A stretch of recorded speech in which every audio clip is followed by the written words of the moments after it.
હરિમય પ્રદેશ એટલે કે અમદાવાદ અને ગાંધીનગર આજે આ ત્રીજો યુવા પર્વ છે. 2 દિવસ પહેલા 8 તારીખે એણાસણની ધરતી પર નરોડા વિભાગનો યુવા પર્વ હતો.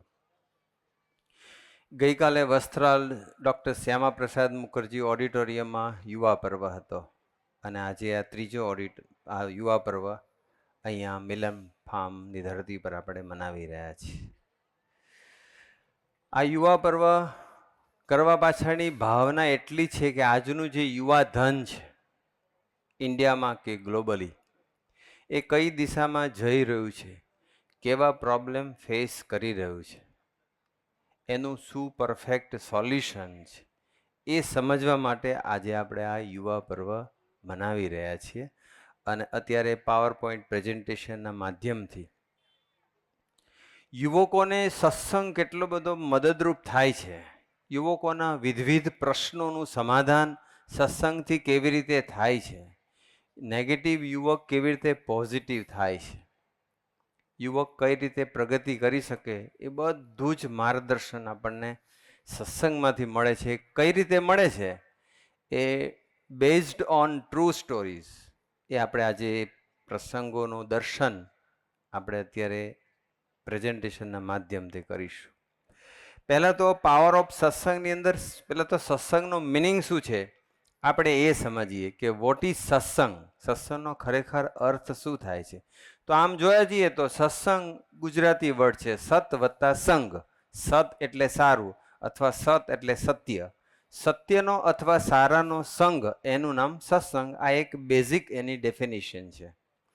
એથી આગળ એનો મતલબ એવો થાય છે કે સંતો કે સત્પુરુષનો, કારણ કે સંતો અને સત્પુરુષ જે ભગવાન ધારક હોય એવા જે પવિત્ર સંતો હોય એનો જે સમાગમ કરીએ, એની સાથે મિત્રતા બાંધીએ, એ સંગ, એવો જે સંગ, એનું નામ સત્સંગ છે.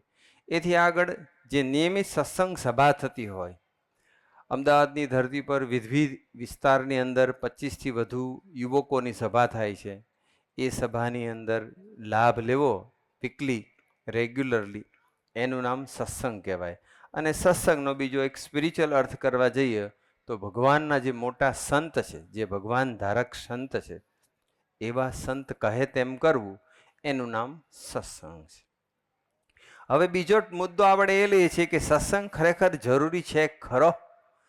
આપણે સત્સંગ ન કરીએ તો અત્યારે આપણે જોઈએ તો કેટલા બધા 30-40 ડૉક્ટર આવી ગયા, અહીંયા કેટલા મોટા વીઆઈપીસ બધા આવ્યા છે, કેટલા બધા ઉદ્યોગપતિઓ છે, વેપારીઓ છે, કલેક્ટર છે, જીપીએસસીના સેક્રેટરી છે, બધા મોટી વ્યક્તિઓ પણ આવી છે આજે આ યુવા પર્વનો લાભ લેવા માટે. તો એ બધાના જીવનમાં હું સત્સંગ જરૂરી છે ખરું? હવે આપણે અત્યારનો જે વર્તમાન કાળે જે સિનારીઓ છે, જે પરિસ્થિતિ છે, એનું આપણે પહેલાં સમજીએ કે અત્યારે ભારતની અને વિશ્વની શું પરિસ્થિતિ છે, અથવા અત્યારનું યુવાધન કેવા ફેઝમાંથી પસાર થઈ રહ્યું છે, એનું પહેલાં આપણે રિયલ સ્ટેટિસ્ટિક્સ દ્વારા આપણે પહેલાં સમજી લઈએ. અને ત્યાર પછી એ બધા પ્રશ્નોનું સમાધાન કે સોલ્યુશન સત્સંગ કેવી રીતે કરે છે એ આપણે વિચારીશું. પહેલું વિચારીએ આપણે કે અત્યારે તમે જુઓ છો તો સ્ટ્રેસ લેવલ, બધા જેટલા ડૉક્ટર આવે એ બધાને પૂછો તો અત્યારે સ્ટ્રેસ લેવલ કેટલું બધું વધતું જાય છે. આટલું બધું મેડિકલ સાયન્સનું ડેવલપમેન્ટ છે, આટલી બધી હેલ્થ કોન્શિયસનેસ છે, આટલી બધી ટેકનોલોજી છે, છતાં પણ અત્યારે સ્કૂલની અંદર તમે વિચારો તો સ્કૂલની અંદર 74% સ્ટુડન્ટ છે એને એકેડેમિક સ્ટ્રેસ છે, ભણવાનું, એક્ઝામનું વગેરે સ્ટ્રેસમાં રહે છે. વર્ક પ્લેસની વાત કરીએ, જોબ કરનારા છે તેમાંથી 64%, 21થી 30 વર્ષની વચ્ચેના 64% એમ્પ્લોયી પોતાના વર્ક પ્લેસ ઉપર કોઈને કોઈ કારણોસર સ્ટ્રેસ અનુભવી રહ્યા છે. એથી આગળ વાત કરીએ મેન્ટલ હેલ્થ. અત્યારે બધા બહુ જ ઇનસિક્યોરિટી ફીલ કરે છે, ફિયર ઓફ ફેલ્યોર બધા અનુભવી રહ્યા છે. ઇન્ડિયાની અંદર આપણે વાત કરીએ તો અત્યારે 14% લોકોને મેન્ટલ હેલ્થનો પ્રોબ્લેમ, અને દિવસે દિવસે એ પ્રોબ્લેમ વધતો જાય છે. જેનજી જે બધો યુવાધન છે એ જેનજીની અંદર 38%ને ફિયર ઓફ ફેલર એ પોતાના ડેલી લાઈફની અંદર અનુભવી રહ્યા છે કે હું ફેલ થઈશ તો પાસ થઈશ કે નહીં થવું, આગળ વધી શકીશ કે નહીં વધી શકું, એવું કેટલું બધું ફિયર એ લોકો અનુભવી રહ્યા છે. એડિક્શનની વાત કરીએ છીએ, જે પરંપરાગત જે એડિક્શન છે, જે તમાકુ હોય, આલ્કોહોલ હોય, ડ્રગ્સ હોય, તો એ કેટલું બધું વધી ગયું છે. નો ડાઉટ ગવર્મેન્ટ બી ટ્રાય કરે છે, મેડિકલ સાયન્સ બી ટ્રાય કરે છે, પણ પરિસ્થિતિ એવી છે, ભારતની અંદર 14.6% લોકો આલ્કોહોલ કન્ઝ્યુમ કરે છે, આલ્કોહોલ પીવે છે. ડ્રગ્સની વાત કરીએ તો ઇન્ડિયામાં 23 મિલિયન એટલે 2,30,00,000 લોકોને ડ્રગનું એડિક્શન છે. તો આવી બધી જે પરિસ્થિતિ છે એમાંથી 40% તો બધા એવા છે કે જે લોકો યંગ છે, 15થી 30 વર્ષ વચ્ચેના છે. તો એડિક્શન પણ કેટલું બધું વધતું, અને એનું પરિણામ શું આવી રહ્યું છે, તો ભારતની અંદર તમાકુને લઈને સિવિલ હોસ્પિટલના કેન્સર વિભાગમાં આપણે જઈએ તો ખબર પડે, કોઈ પણ હોસ્પિટલનો કેન્સર વિભાગમાં જઈએ ત્યારે ખબર પડે કે રોજ કેટલા બધા મોઢાના કેન્સર થાય છે. આખા વર્લ્ડમાં જેટલા મોઢાના કેન્સર છે એમાંથી 80% ઇન્ડિયામાં છે. તમાકુને લઈને ભારતની અંદર 1.4 મિલિયન એટલે કે 14 લાખ લોકો દર વર્ષે મૃત્યુ પામે છે. આલ્કોહોલને લઈને 3 મિલિયન 30 લાખ લોકો મરે છે, અને ડ્રગ્સને લઈને 20,000 જણ મરી જાય છે. તો આ બધી વસ્તુનું કેવું પરિણામ છે એ જોઈ રહી. તો હવે એનું સોલ્યુશન શું છે, અલ્ટિમેટ સોલ્યુશન કે પરફેક્ટ સોલ્યુશન શું છે, એ આપણે પછી વિચારીએ. એડિક્શનમાં હવે નવું એડિક્શન જે થોડા વર્ષોથી સ્ટાર્ટ થયું છે એ ડિજિટલ એડિક્શન છે, એટલે કે મોબાઈલનું, સ્માર્ટફોનનું એડિક્શન છે. અત્યારે ભારતની અંદર ટીનેજર્સ છે કે જેને ખરેખર તો ભણવાની ઉંમર છે, મોબાઈલની ઉંમર નથી, પણ છતાં પણ 44% અત્યારના ટીનેજર્સ એ લોકોને મોબાઈલનું એવું એડિક્શન થઈ ગયું છે. એમ 73% તો અત્યારે ખરેખર ગુલામ બની ગયા છે, ડિજિટલ સ્લેવ્સ. એ લોકો રોજના 7-7 કલાક સુધી એનો સ્ક્રીન ટાઈમ છે, 7 કલાક કે તેથી વધારે સ્ક્રીન ટાઈમ છે. તો એને આ એક સ્લેવરી જ અનુભવી રહ્યા છે. એમાંથી કોણ મુક્ત કરશે? મા બાપથી નથી રિઝલ્ટ મળતું હોતું.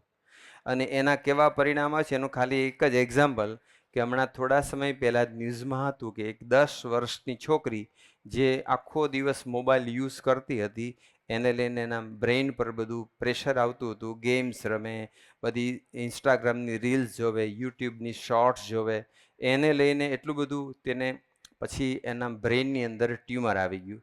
સિટી સ્કેન કરાવ્યું તો બ્રેઇનમાં ટ્યુમર આવ્યું, અને એને લઈને પછી છોકરીનું ડેથ પણ થઈ જાય છે.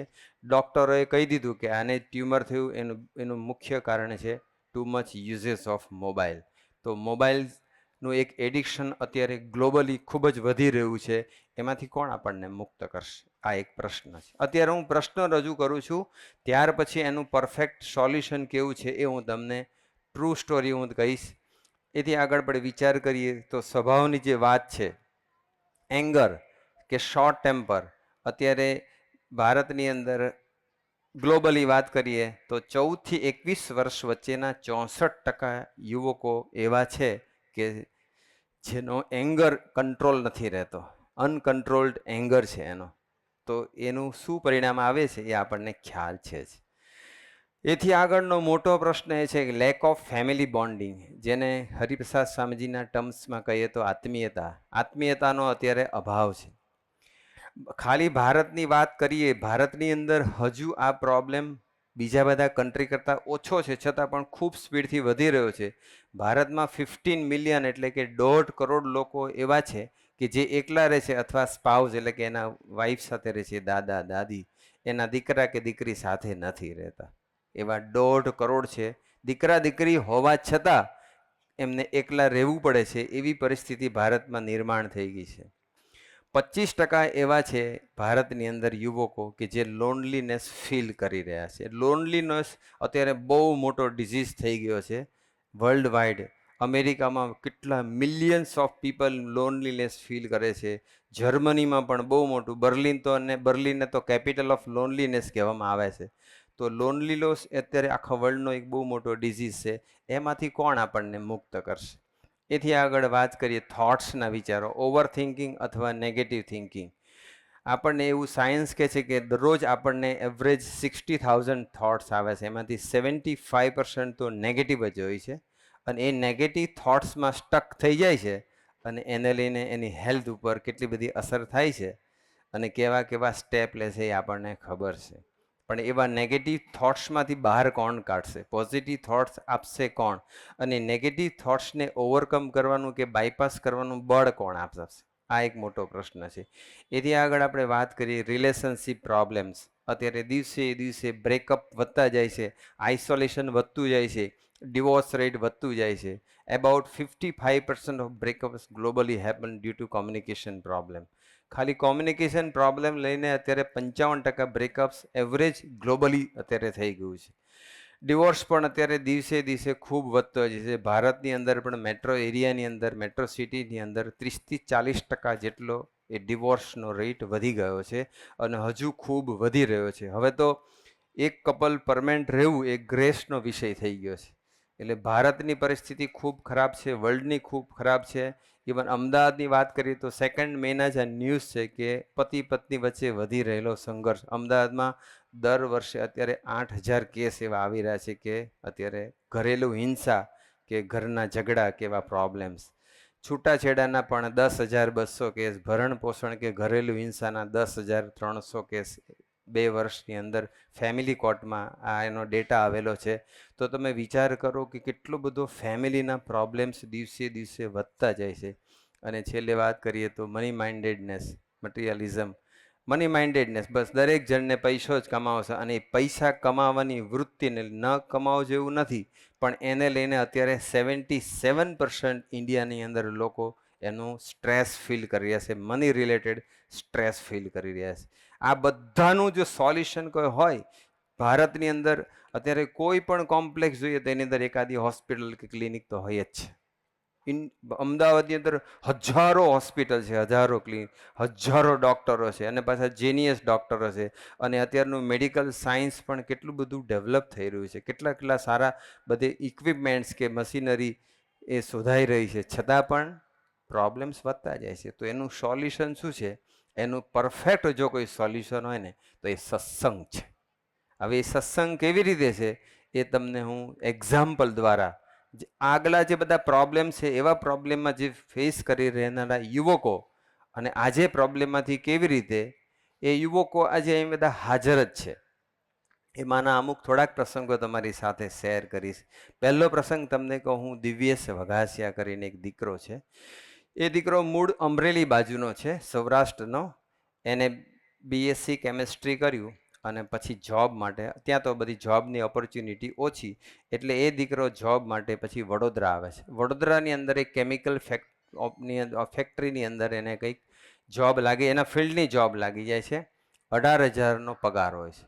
બેઝિકલી કોઈ ખરાબ હોતું નથી, પણ અત્યારનું વાતાવરણ અને કુસંગથી બધા ખરાબ થઈ જાય છે. દિવ્યેશના જીવનમાં એવું જ કંઈક બન્યું કે દિવ્યેશ જોબ કરતો હતો. એના કોઈ મા બાપના કંઈ ખરાબ નહોતા, ફેમિલી ખરાબ નહોતું, પણ વાતાવરણ કેટલું ખરાબ છે એ તમે આ પ્રસંગ દ્વારા સમજી શકો છો. દિવ્યેશ જોબ કરતો હતો. એના જ કંપનીની અંદર એનો જે કલીગ છે એ મોબાઈલ ઉપર બધી ઓનલાઈન ગેમ રમતો હતો. આને કશી ખબર નહીં, સૌરાષ્ટ્રમાંથી આવેલો, જાજુ નોલેજ નહોતું. પણ એ દીકરો, એને પહેલાં એને પૂછ્યું કે તમે શું કરો છો? તો કે આ બહુ જલ્દી પૈસા કમાવા માટેનો આ રસ્તો છે. તો કે એવું?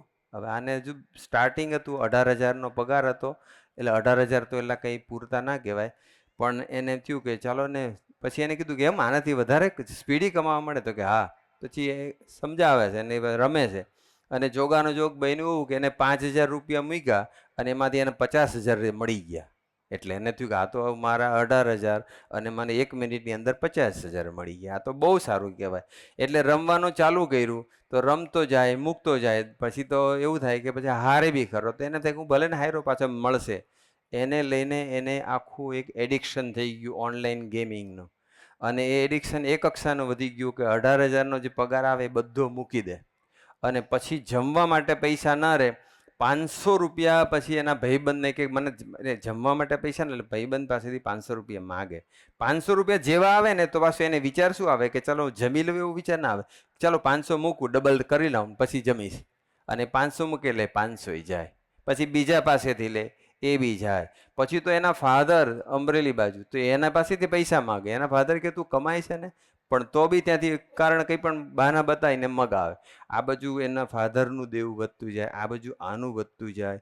પૂરતું ખાઈ ના શકે, સ્ટ્રેસ વધવા માંડ્યું. જો સ્ટ્રેસ કેવી રીતે વધતું જાય છે, સ્ટ્રેસ દિવસે દિવસે વધતું ગયું એટલે એને સ્ટ્રેસમાંથી મુક્ત થવા માટે આખી દુનિયામાં મોટા ભાગના લોકો ખોટો રસ્તો અપનાવે છે. એવી રીતે એને પણ ખોટો રસ્તો અપનાવ્યો, સિગરેટ પીવાનું ચાલુ કર્યું. કોઈ કીધું સિગરેટ પી ફ્રેશ થઈ જાય, સિગરેટ પીવા, અને જેમ જેમ જેવું સ્ટ્રેસ એ પ્રમાણે સિગરેટ. કોઈ વખત તો 2 પેકેટ ખાલી કરી નાખે, એટલે કે 40 સિગરેટ એક દિવસમાં પી જાય.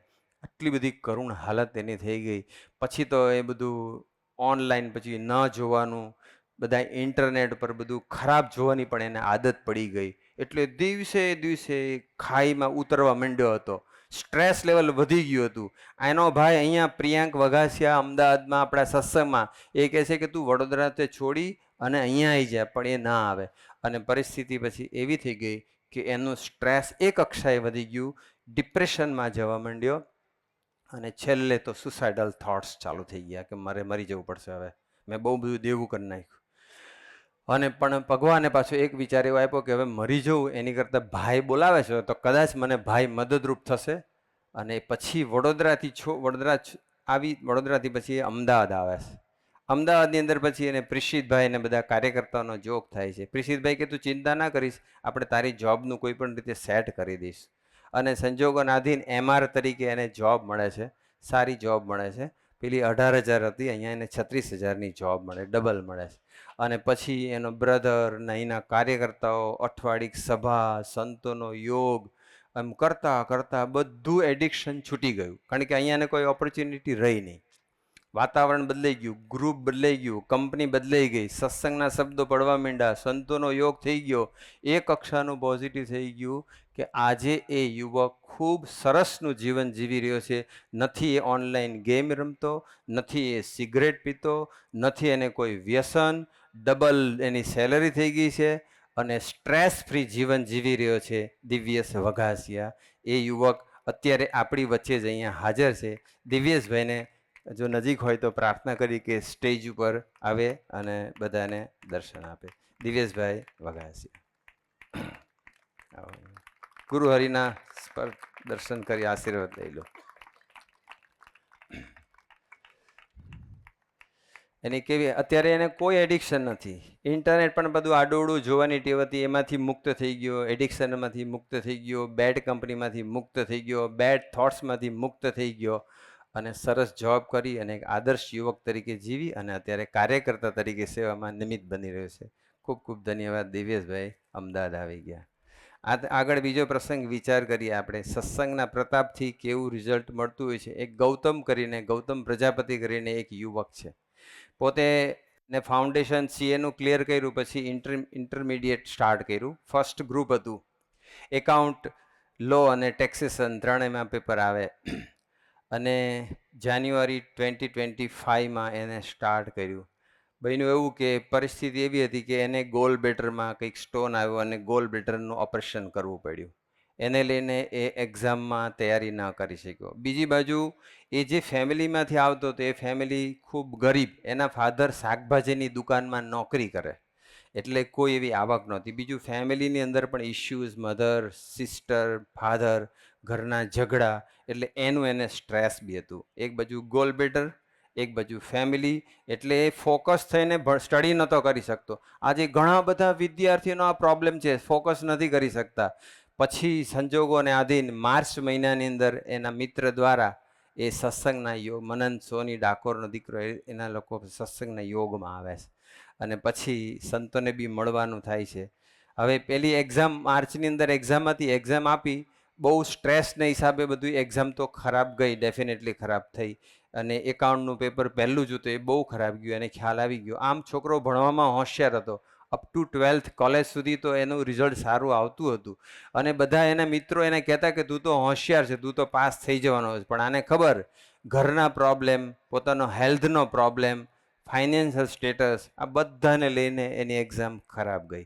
અને પછી એક્ઝામ આપીને પછી એ પોતે આવે છે ત્યાં AVDમાં ગુરુહરિના દર્શન કરવા માટે આવે છે અને ત્યાં ગુરુહરિના દર્શન કરે છે, ગુરુહરિને મળે છે, ગુરુહરિને બધી વાત કરે છે કે આવી મારી પરિસ્થિતિ છે. એટલે ગુરુહરિ એને ખૂબ બળની વાત કરે છે.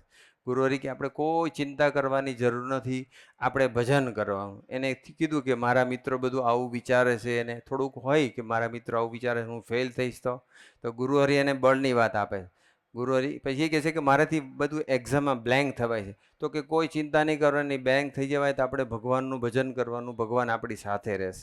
અને સાંભળ, જે વ્યક્તિ એક્ઝામ આપે ને એ ફેલ થાય, જે ના આપે એ ના થાય. અને તારા મિત્રોને તું કહી દેજે નેક્સ્ટ ટાઈમ હું તેને પાસ થઈને દેખાડી દઈશ, તને હું ક્લિયર કરીને દેખાડી દઈશ. પછી બીજું કીધું કે જો કોઈ ચાલતું હોય ને, કોઈ ચાલે તો પડે, ના ચાલે તો કોઈ ના પડે. એમ એટલી બધી બળની વાત કરી. અને પછી એ આશીર્વાદ લઈને પછી આવે છે. અને પછી એક્ઝામ સપ્ટેમ્બર મહિનામાં પછી એક્ઝામ આવે છે.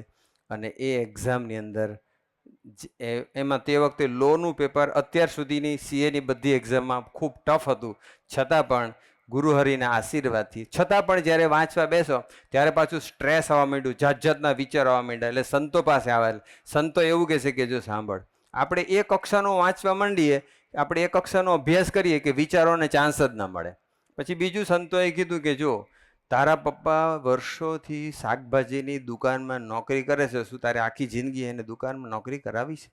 તારા પપ્પાને શું તારે ફ્રી નથી કરવા, સુખ્યા નથી કરવા? તો તું ભણી લે, બધા વિચારો બાજુ મૂકી દે. અને ભણ્યો. અને સપ્ટેમ્બર મહિનામાં એક્ઝામ આવી. પહેલાં વિચાર આવતો કે સપ્ટેમ્બરમાં આપું કે ડિસેમ્બરમાં આપું, જાન્યુઆરીમાં આપું. પછી સપ્ટેમ્બરમાં આપી અને ગુરુહરિના આશીર્વાદથી, સત્સંગના પ્રતાપ કરીને એ દીકરો પાસ થઈ ગયો. એને 160, જે મિનિમમ 150 જોઈએ પણ એને 165 આવે. એને ઇન્ટરમીડિયેટનું એ એક્ઝામ ક્લિયર કરી. તો એ છોકરાની પરિસ્થિતિ, ફેમિલીનું સ્ટેટસ, હેલ્થનું સ્ટેટસ, મિત્રો, આ તે બધું એટલી બધી પરિસ્થિતિ કે એ ન જ ક્લિયર કરી શકે. પણ આજે ગૌતમ હજુ એને શરૂઆત કરી છે, ઇન્ટરમીડિયેટ ક્લિયર કર્યું.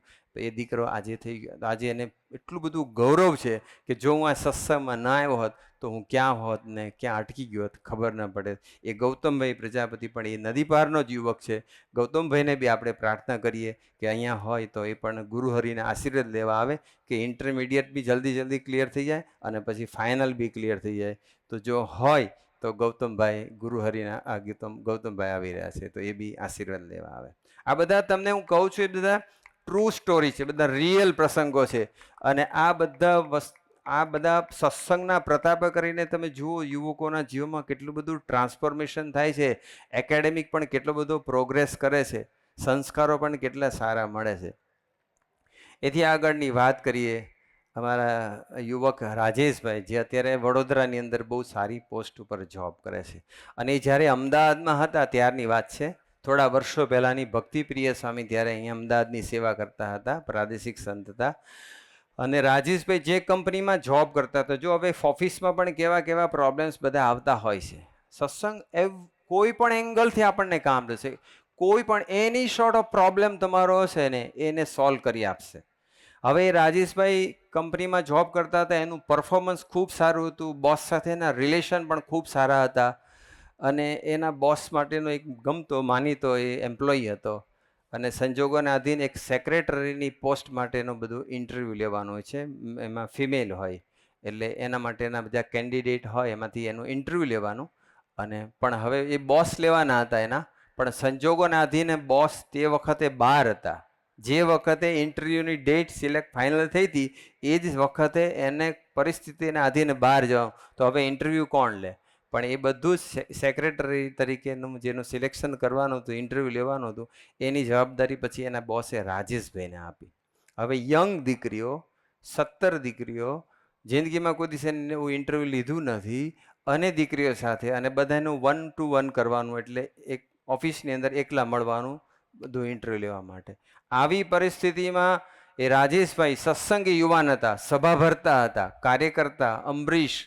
અને એને પેલો વિચાર આવ્યો કે મારા બોસે મને જે પ્રોજેક્ટ, જે જોબ સોંપ્યો છે હું કરીશ ખરો, પણ એટ ધ સેમ ટાઈમ મારા ગુરુ હરિપ્રસાદ સ્વામીજી છે એને પણ મારે વફાદાર રહેવું છે. મારે ડિસ્ટ્રેક્ટ નથી થવા દેવાનું. મારી પોતાની કોઈ તાકાત નથી કે હું યુવાન દીકરીઓ, એના ફેસ, એના બધા, એનો દેખાવ, એના હાવભાવ, એની વાતો, એ બધું હું સાંભળીશ અને મારું માઇન્ડ ડિસ્ટ્રેક્ટ નહીં થાય, હું એનામાં નહીં ખેંચે જાઉં, એની મને ચિંતા થાય છે. દુનિયામાં કોઈને આવો વિચાર ના આવે, પણ આ સત્સંગી હતો એટલે એને એમ કે ભાઈ મારે મારી પત્નીને જ વફાદાર રહેવું છે, મારે બીજે મારું મન જવા દેવું નથી. એટલે પછી એ બીજે દિવસે ઇન્ટરવ્યૂ હતો, એ દિવસે સાંજે ભક્તિપ્રિય સ્વામી પાસે પહોંચી જાય છે અને ભક્તિપ્રિય સ્વામી કહે છે, ભક્તિપ્રિય સ્વામી આવું મારા ટાસ્ક આવ્યું છે અને which is very difficult for me, કે હું સ્વામીજીની દુનિયામાં પાસ થાઉં, મારો સ્વધર્મ ન તૂટે, મારી આંખ બગડે નહીં, મારો હું ડિસ્ટ્રેક્ટ થાવ નહીં, મને કંઈક તમે કંઈક માર્ગદર્શન આપો. ત્યારે ભક્તિપ્રિય સ્વામીએ કીધું કે આ આપણા બળની આપણું કામ નથી, પણ આપણે એની પાસે ભગવાન પાસે સ્વામીજી પાસે બળ લેવું પડશે. તું 1 કલાક ભજન કરી અને પછી કાલે સવારે જે સ્વામીજીને કહેજે સાથે રક્ષા કરે. ભક્તિપ્રિય સ્વામીની આજ્ઞા પ્રમાણે 1 કલાક ભજન કરીને બીજે દિવસે જાય છે. 17 દીકરીઓના ઇન્ટરવ્યૂ 3 થી 4 કલાક સુધી લે છે. બધાને 1 to 1 ઘણી બધી મિનિટો સુધી મળવાનું થાય છે. અને પણ ભગવાનની કૃપાથી, સ્વામીજીની કૃપાથી અને ભજનના પ્રતાપે, આ સત્સંગના પ્રતાપે કરીને એ દિવસે જ્યારે ઇન્ટરવ્યૂ પૂરો થાય છે બધાનો, અને ફરી પાછા ભક્તિપ્રિય સ્વામી પાસે મળવા જાય છે અને ભક્તિપ્રિય સ્વામીના ખોળામાં એ માથું મૂકી અને ભક્તિપ્રિય સ્વામી આગળ એ હર્ષના આંસુ સાથે એ રડી પડે છે. રડતા રડતા ભક્તિપ્રિય સ્વામીને એટલું જ કહે છે કે ભક્તિપ્રિય સ્વામી, સ્વામીજીની કૃપાથી નથી મને કોઈ અત્યારે એક પણ છોકરીનો મને ફેસ યાદ આવતો નથી, મને એના કપડાં યાદ આવતા નથી, મને કશું જ યાદ નથી. 17 દીકરીઓ સાથે મેં ફેસ કર્યું, પણ મારી આંખ પણ ખેંચાઈ નથી, મારું મન પણ ખેંચાયું નથી. સ્વામીજીની દુનિયામાં હું સ્વામીજીની કૃપાથી પાસ થઈ ગયો. આ બીકોઝ ઓફ સત્સંગ. સત્સંગ સિવાય આ વસ્તુ શક્ય જ નથી. અત્યારે કેટલા બધા પ્રોબ્લેમ થાય છે, કેટલા બધા એક્સ્ટ્રા મેરિટલ અફેર્સ કેટલા બધા વધતા જાય છે, આપણને ખબર છે. અને આવી પરિસ્થિતિની અંદર પોતાના સ્પાઉસની સાથે વફાદાર રહેવું, એવો વિચાર અને એવું બળ એ સત્સંગ સિવાય શક્ય જ નથી. ફિઝિકલ પ્રોબ્લેમ અત્યારે મેડિકલ તમે જુઓ ને, ડે બાય ડે કેટલા દવાખાના વધે છે, કેટલા બધા ડૉક્ટર્સ ઉપર આવ્યા, કેટલા બધા. અને કોઈ સામાન્ય ડૉક્ટર તો છે જ નહીં, છતાં પણ બધા ડૉક્ટરોનું ચાલે છે. મીન્સ કે ડિઝીઝ કેટલા બધા વધતા જાય છે. તો ડિઝીઝ વધે છે અને અમુક ડિઝીઝ એવા હોય એમાં ડૉક્ટર પણ કહી શકતા નહીં. કાલે જ એક છોકરો આવ્યો હતો, 2-3 દિવસ પહેલાં એક આવ્યો હતો, અત્યાર સુધીમાં 4-5 દીકરાઓ આવી ગયા કે નાના નાના છોકરાઓને લઈને આવે ઓટિઝમના પ્રોબ્લેમ. પહેલાં ક્યાં ઓટિઝમ હતું, અત્યારે ઓટિઝમ કેટલું વધી ગયું નાના કિડ્સની અંદર. પછી એવા બધા રોગ વધતા જાય છે કે જે રોગની કોઈ દવા જ નથી. એમાંય પાસે એક ડૉક્ટર એવો પીડિયાટ્રિશિયન આવ્યો હતો અને પ્રભુસાઈ એને પૂછે છે કે આ ઓટિઝમ વધી જાય છે એનું કારણ શું છે? તો કે હજુ સુધી એનું એક્ઝેક્ટ કારણ ખબર પડી નથી અને એક્ઝેક્ટ એની દવા પણ શોધાઈ નથી. તો આવું તો કેટલું બધું છે. લંડનની ધરતી પર એક ચિરાગ કરીને એક યુવક છે, આમ નડિયાદ પાસે વાલ્લા ગામનો. હવે એ યુવક બહુ સરસ, પહેલેથી સત્સંગમાં, પણ સંજોગોને આધીન એને આર્થરાઇટિસ થઈ ગયો. રાત્રે એને ઊંઘ જ ના આવે, એટલું બધું પેઇન થાય, આંગળીઓ આમ વળી જ ન શકે, એટલી બધી આંગળીઓમાં એટલું બધું પેઇન. ઊંઘની ગોળી લે તો કદાચ ઊંઘ આવે ને તો પણ ઊંઘ જતી રહે. એટલે અને આખો દિવસ એનું પેઇન રહ્યા કરે. પછી લંડનની અંદર એને હોસ્પિટલમાં લઈ ગયા, ટ્રીટમેન્ટ બધી ડૉક્ટરને બતાવ્યું, ત્યારે ડૉક્ટરે કીધું કે આર્થરાઇટિસ છે અને આ બહુ એક્સ્ટ્રીમ પર છે અને આ આર્થરાઇટિસ તમને આ લાઈફ ટાઈમ રહેશે. હવે ડૉક્ટરે આવું કીધું, લાઈટ તમારે પેઇન કિલર લઈ અને ખાલી પેઇનમાં ના થાય એટલું તમારે ધ્યાન રાખવું પડશે. એટલે હવે એને પેઇન કિલર ચાલુ કરી. મટવાની તો વાત હતી જ નહીં. અઠવાડિયામાં 9-9, 10-10, 12-12 ગોળીઓ લેવી પડતી હતી, એવી પરિસ્થિતિ થઈ ગઈ. અને ગુરુહરિ પ્રબોધ સ્વામીજીનું લંડનની અંદર વિચરણ હતું, 2 વર્ષ પહેલાંનો પ્રસંગ છે. અને ગુરુહરિ લંડન પધાર્યા ત્યારે ચિરાગભાઈએ ભાવિનભાઈને વાત કરી, ભાવિનભાઈ સંતોને વાત કરી, પછી સંતો ગુરુહરિ પાસે લઈ જાય છે. ગુરુહરિને વાત કરે છે કે આને આર્થરાઇટિસ છે અને ડૉક્ટર આવું કહેશે કે પરમનન્ટ રહેશે અને ગોળીઓથી જ એનું પેઇન જશે, મટશે નહીં અને દિવસે દિવસે કદાચ ગોળી વધારવી પડશે. ત્યારે પ્રબોધ સ્વામીજીએ તરત જ એનો હાથ પોતાના હાથમાં લીધો અને પ્રબોધ સ્વામી કીધું કે હું કરાવું એમ એક્સરસાઇઝ કર. એટલે પ્રબોધ સ્વામી કે આમ આંગળા આમ રાખવાના, પછી આમ બંધ કરવાના, આમ કરવાના, એક્સરસાઇઝ કરાવે છે.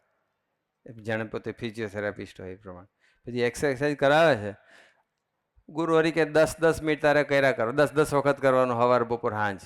હવે જે એ છોકરો ઓલરેડી 50-60 વખત તો કરતો જ હતો અને ગુરુહરિએ કીધું કે 10-10 વખત કરજે, પણ આ વખતે ખાલી એક્સરસાઇઝ નહોતી, એક્સરસાઇઝની સાથે સાથે ગુરુ હરિના બ્લેસિંગ્સ એડ થતા હતા.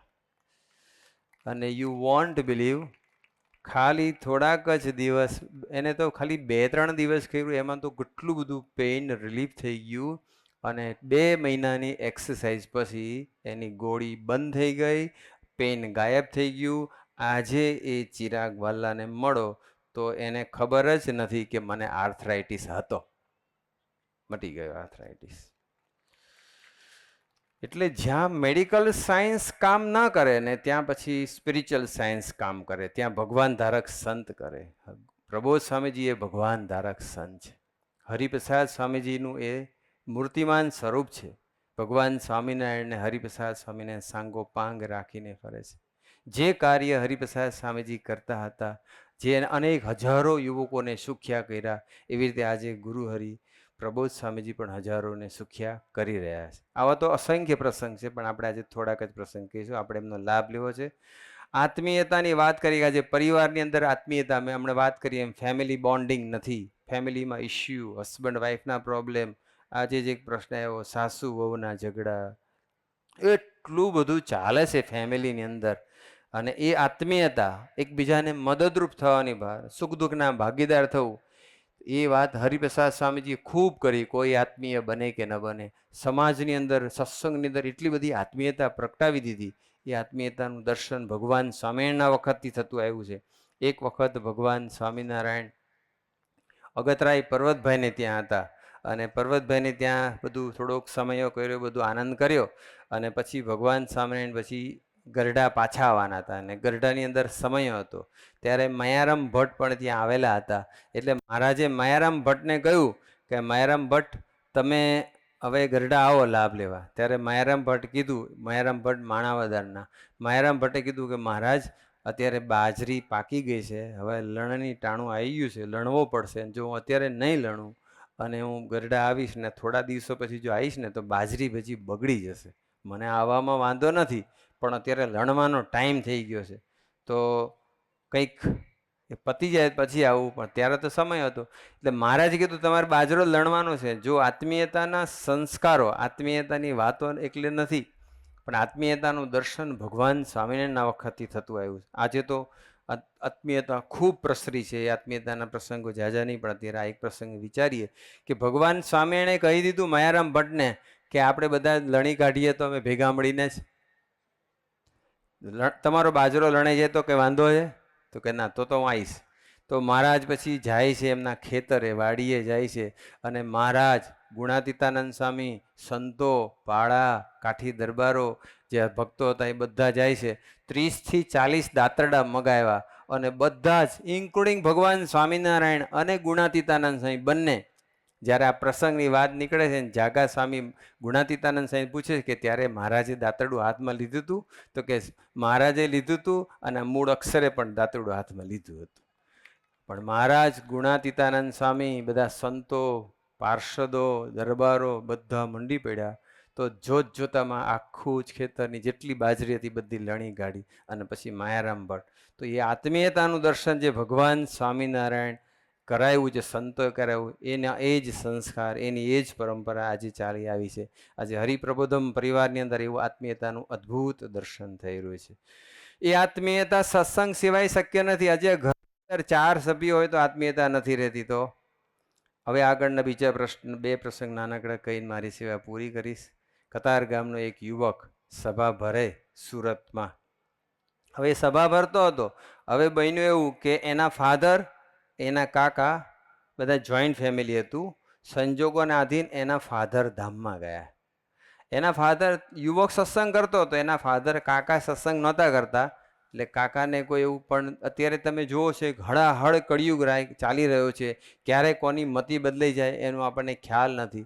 અને કંઈક બન્યું જ પણ એવું કે એના કાકાની મતિ બદલાઈ ગઈ. એટલે જેટલી બી પ્રોપર્ટી હતી 2 ભાઈઓ વચ્ચેની ભેગી, એ બધી કાકાએ એમના નામે કરાવી દીધી. હવે આ છોકરાએ ફાધર બી ગુમાવ્યા, પ્રોપર્ટી ગુમાવી. આ કળિયુગ છે. હવે કરવું શું? એટલે છોકરો સ્ટ્રેસમાં આવી ગયો, ટેન્શનમાં આવી ગયો. હવે આમાં કોણ મદદરૂપ થઈ શકે? પણ સંજોગોને આધીન એ દીકરો સત્સંગમાં આવતો હતો, સુરતનો દીકરો, એટલે સર્વમંગલ સ્વામીને બધી વાત કરે છે કે સ્વામી મારે આવો પ્રશ્ન, ફાધર બી ગયા અને બધી સંપત્તિ બી ગઈ, હવે હું એકલો થઈ ગયો, હું કેવી રીતે સર્વાઈવ કરીશ? ત્યારે સર્વમંગલ સ્વામી કે કોઈ ચિંતા નહીં કરતા, આપણે ગુરુહરિ સ્વામીજીના આશીર્વાદ લઈએ. હરિધામ આવે છે, ગુરુહરિ સ્વામીજીની પાસે લઈ જાય છે. સર્વમંગલ સ્વામી આખી મેટર સમજાવે છે કે આ દીકરો છે અને કતારગામમાં રહે છે, એના ફાધર ધામમાં ગયા, કાકાએ બધી પ્રોપર્ટી પચાવી પડી છે, અત્યારે ખૂબ ટેન્શનમાં છે, આપ કંઈક કૃપા કરો. ત્યારે સ્વામીજી એક જ પ્રશ્ન પૂછ્યો, જો પાવર ઓફ સત્સંગ કેટલો બધો ઇફેક્ટિવ છે, અથવા સત્સંગનો પાવર કેટલો બધો છે, અથવા જો નિયમિત સત્સંગ સભા ભરતા હોય તો ભગવાન અને આવા ભગવાન ધરક સંતના કેવા આશીર્વાદ મળે છે અને આપણા કેવા કામ થાય છે. તો એ દીકરો જેની વાત સર્વમ સ્વામી બધી કરીને, ત્યારે સ્વામીજી એક જ પ્રશ્ન પૂછ્યો, સભા ભરે છે? ત્યારે સર્વમ સ્વામી કીધું કે હા સ્વામી, અઠવાડિક સભા નિયમિત ભરે. સ્વામી કે જાઓ કે તારી બધી પ્રોપર્ટી એક જ અઠવાડિયામાં પાછી આવી જશે. એટલે કીધું, સર્વમ સ્વામી ગણાયું કે દીકરાએ કીધું કે 20 થી 25 લાખ એના ભાગે આવતા હતા. સ્વામી કે 20-25 લાખ જે આવવાના છે એ બધા તારા અઠવાડિયામાં પાછા આવશે. તો કેવી રીતે આવશે? તમે જસ્ટ બુદ્ધિથી વિચારો કેવી રીતે આવે. એના કાકા સત્સંગી તો હતા નહીં, એના કાકાને પાસે કોઈને મોકલ્યા તો હતા નહીં કન્વિન્સ કરવા માટે, તો કઈ રીતે આવી શકે? પણ સત્સંગ સભા ભરતે ને એની ઉપર ભગવાનના આશીર્વાદ અખંડ હોય. હરિપ્રસાદ સ્વામી કહેતા કે અઠવાડિક સભા નિયમિત ભરે એની સંપૂર્ણ જવાબદારી ભગવાન સ્વામિનારાયણ લઈ લેશે. આ હરિપ્રસાદ સ્વામીજીના આશીર્વાદ છે. તો એ વસ્તુ સ્વામીજી ખાલી બોલતા નહોતા ને એને આશીર્વાદ આપ્યા, અને બન્યું એવું કે એને સભાના પ્રતાપે અને સ્વામીજીના આશીર્વાદના ફળ સ્વરૂપે એના કાકાના માઇન્ડના વિચારો ચેન્જ થવા માંડ્યા. એના કાકાને થયું કે મારો ભાઈ તો મોટા ભાઈ જતા રહ્યા, હવે એનો છોકરાને મેં આવું કર્યું તો એ તો મારી અનીતિ કહેવાય, આ તો પાપ કહેવાય, ભગવાન મને માફ ન કરે, મારે આવું ન કરાય. એના ભત્રીજાને બોલાવીને કહી દીધું કે તું ચિંતા ના કરીશ, તારા ભાગે જે 20-25 લાખ આવવાના છે ને હું તને આપી દઉં છું. એક અઠવાડિયાની અંદર એના 25 લાખ પાછા આવી ગયા. તો તમે જુઓ સત્સંગ કેટલું બધું કામ કરે છે, કેટલા બધા એંગલથી કામ કરે છે. છેલ્લો એક પ્રસંગ નિહાળી અને આપણે સેવા પૂરી કરીએ. રાકેશભાઈનો પ્રસંગ છે. રાકેશભાઈ એક યુવક, અમદાવાદના યુવક, હાંસોલમાં રહે છે, અને એ પોતે 8મા ધોરણમાં ભણતા હતા ત્યારથી જ ખરાબ મિત્રો મળી ગયા અને ત્યારથી જ ગુટકા ચાલુ કર્યા. પહેલાં એના મિત્રએ, તમે જો વ્યસન એકદમ ચાલુ નહીં પણ કુસંગને લઈને પહેલાં થોડાક દાણા આપે, એ ચાખે, અને પછી થોડુંક આમ અને મજા આવે. પછી ધીમે ધીમે એક વખત તો આખી પડીકી આખી દીધી, તો પડીકી આપી તો 15 મિનિટ તો બેહી ગયો રોડ ઉપર, ચક્કર આવી ગયા બધું. પણ પછી એને થોડીક મજા આવી એટલે ચાલુ કર્યું, એટલે ગુટકા રેગ્યુલર થઈ ગયા. એના મિત્ર બીજો રાકેશ, એ રાકેશને લઈને બંને રાકેશભાઈ, આ એ રાકેશનો મિત્ર એ રાકેશ, બંને રાકેશ વ્યસનોના આકારે. પછી માંડ માંડ 12મું પાસ કર્યું. 12મું પાસ કર્યું ત્યાં સુધીમાં તો એટલા બધા વ્યસનો વધી ગયા હતા. પછી મસાલાએ ચાલુ કરી દીધા. પછી કોલેજમાં આવ્યા. હવે કોલેજમાં તો પછી 12મું પાસ કરીને નોકરીએ લાગી ગયા. 5,000 રૂપિયાની નોકરી મળે અને ગુજરાત કોલેજમાં એડમિશન લીધું. સવારેથી બપોર 12 વાગ્યા સુધીની કોલેજ, પછી કોલેજથી આવ્યા પછી જોબ પર જાય, અને સવારે કોલેજ જવાની જગ્યાએ મોર્નિંગ મૂવી જોવા માટે જાય. ડેઈલી આવો કાર્યક્રમ, એટલા બધા મૂવી જોઈ કાઢ્યા. હવે તમે જુઓ દિવસે દિવસે અને તમાકુ ને આ બધા ગુટખાને લઈને કેટલું બધા આપણા નેચર, એંગર, શોર્ટ ટેમ્પર, કેટલું બધું ખરાબ અસર થાય છે. ખાલી હેલ્થ ઉપર અસર થતી નથી, માઇન્ડ ઉપર પણ અસર થાય છે. અને એ રાકેશભાઈનું દિવસે દિવસે દિવસે પરિસ્થિતિ બગડતી ગઈ, અને એફઆઈની અંદર એને 4 વિષયમાં એટીકેટી આવી. એસવાયની અંદર કોપી કેસમાં પકડાયા, ફાયર કરી દીધા. પરિસ્થિતિ બીકોમ પણ પૂરું ન કરી શક્યા, અને પછી 5,000ની નોકરી ચાલતી હતી. પછી તો બધું દારૂના પણ 15 પ્રકારની બ્રાન્ડના એ દારૂ પીતા હતા. દારૂ જે ગુજરાતમાં દારૂ બંધી છે એ ગુજરાતના અમદાવાદ શહેરની વાત કરું છું. અને આવી પરિસ્થિતિ થઈ ગઈ, બધા જ પ્રકારના વ્યસનો આવવા માંડ્યા, અને સ્વભાવ બી એટલો બધો ખરાબ. તમે નહીં માનો કે જ્યારે ગુજરાતમાં, જ્યારે મોદી સાહેબ પહેલાંનો જે પરિસ્થિતિ અમદાવાદની કેવી હતી આપણને ખબર છે. અત્યારે બધી શાંતિ છે, બાકી બધા અમદાવાદમાં કેટલા બધા કોમી રમખાણો, રાઇટ્સ થતા હતા. અને એ રાઇટ્સની અંદર આ રાકેશભાઈ ઉઘાડી તલવારે મારામારી કરવા માટે નીકળેલા છે, ઉઘાડી તલવારે, અને કેટલી દુકાનોમાં તોડફોડ બી કરી નાખી છે. આ તમે વિચાર કરો કે એનો કેવો નેચર છે, કેવો એનો સ્વભાવ છે, કેવી એની પ્રકૃતિ છે. આ બધું જ ખરાબ મિત્રોના સંગે કરીને. પણ સંજોગોને આધીન 2015ની સાલમાં પછી એ વડોદરામાં સમય હતો એમાં આવ્યા, ત્યારે કંઈ એમને એટલું બધું પરિવર્તન ના થયું. પણ 2017ની સાલની અંદર નરોડાની ધરતી પર પારાયણ હતું, અને એ પારાયણમાં ઉત્સવભાઈ એમને લઈ આવ્યા, કઝિન થાય એટલે લઈ આવ્યા. એને કોઈ ઇન્ટરેસ્ટ નહોતો, પહેલાં આગ્રહ રાખ્યો એટલે કે હું 5 મિનિટ આવીશ, 5 મિનિટ બેસીને જતો રહીશ. અને પાછું મસાલા અને ગુટખા તો જોડે લઈને આવ્યા જ હતા. રોજના કેટલા મસાલા અને કેટલા ગુટખા ખાય. અને પછી આવ્યા, પારાયણમાં બેઠા. એમાં સ્વામીજી કે પ્રબોધ સ્વામી કોઈ હતું નહીં, સંતો જ હતા. પણ ત્યાં સ્વામીજીની મૂર્તિ મૂકી હતી, અને સ્વામીજીના મૂર્તિના દર્શન કરે અને એને બધા જાત જાતના વિચાર આવે કે સાધુને આવી રીતે બધું આમ કરે છે ને તેમ કરે છે ને આના માટે આટલું બધું ડેકોરેશન કરે છે ને બધા જાત જાતના વિચાર આવે. પછી સંતોનું પારાયણ સાંભળ્યું, પછી ગોષ્ઠી સાંભળતા હતા, અને પછી એને સંકલ્પ કર્યો કે આ બધા હરિપ્રસાદ સ્વામીના ગુણગાન ગાય છે, હરિપ્રસાદ સ્વામી આવવાના, હરિપ્રસાદ સ્વામી આવ્યા. જો હરિપ્રસાદ સ્વામી સાચા હોય અને જો ભગવાન ધારક સંત હોય તો આજે આ પારાયણનો આ દિવસે હું આવ્યો છું, અહીંથી હું ઊભો થઉં ત્યાં સુધીમાં મને બધા સંકલ્પો વિરામ પામી જવા જોઈએ. આજથી મને ગુટખા ને મસાલા ખાવાનું મન ના થાય, દારૂ પીવાનું મન ના થાય, તો હું માનું કે હરિપ્રસાદ સ્વામીજી સાચા. પેલા બુધાલાલના પેકેટ લઈ આવે બધા, બુધાલાલનું પણ ખૂબ સેવન કર્યું એમણે, એક દોઢ પડીકીઓ ખાલી કરી નાખે. અને એ રાકેશભાઈ ત્યાં બેઠા હતા પારાયણમાં, અને પારાયણમાં કોણ જાણે કેમ ગુરુ હરિપ્રસાદ સ્વામીજીની કૃપા થઈ ગઈ, દ્રષ્ટિ પડી ગઈ, અને એ રાકેશભાઈના વિચારો બદલી ગયા. તમે નહીં માનો, પારાયણમાં જતાં પહેલાં જ ખિસ્સામાં જેટલા હતા ને એ બધા ડસ્ટબિનમાં નાખ્યા અને ઘરે ગયા. એ દિવસથી 2017ની એ દિવસથી, પારાયણનો દિવસ, ઘરે ગયા ત્યાર પછી આજ દિન સુધીમાં એક પણ વખત ગુટખા, મસાલા, દારૂ એનો એને સંકલ્પ ઉઠ્યો નથી અને લીધું પણ નથી. બાકી તો કેટલા બધા વ્યસન મુક્તિના બધા કાર્યક્રમો અને બધી ટ્રીટમેન્ટ, બધું થેરાપી અને બધું ચાલતું હોય છે, રિઝલ્ટ નથી મળતું. પણ સત્સંગનો કેવો પ્રતાપ છે. અને આજે રાકેશભાઈ એના જીવન, એટલું બધું સરસ જીવન જીવે છે, આદર્શ એક કાર્યકર્તા બની ગયા છે. અને અત્યારે હાંસોલ મંડળ અને નાના ચિલોડા 2 મંડળની એ ગોવાળી કરે છે, 100-150 દીકરાઓની ગોવાળી કરે છે, આદર્શ કાર્યકર્તા થઈ ગયા છે.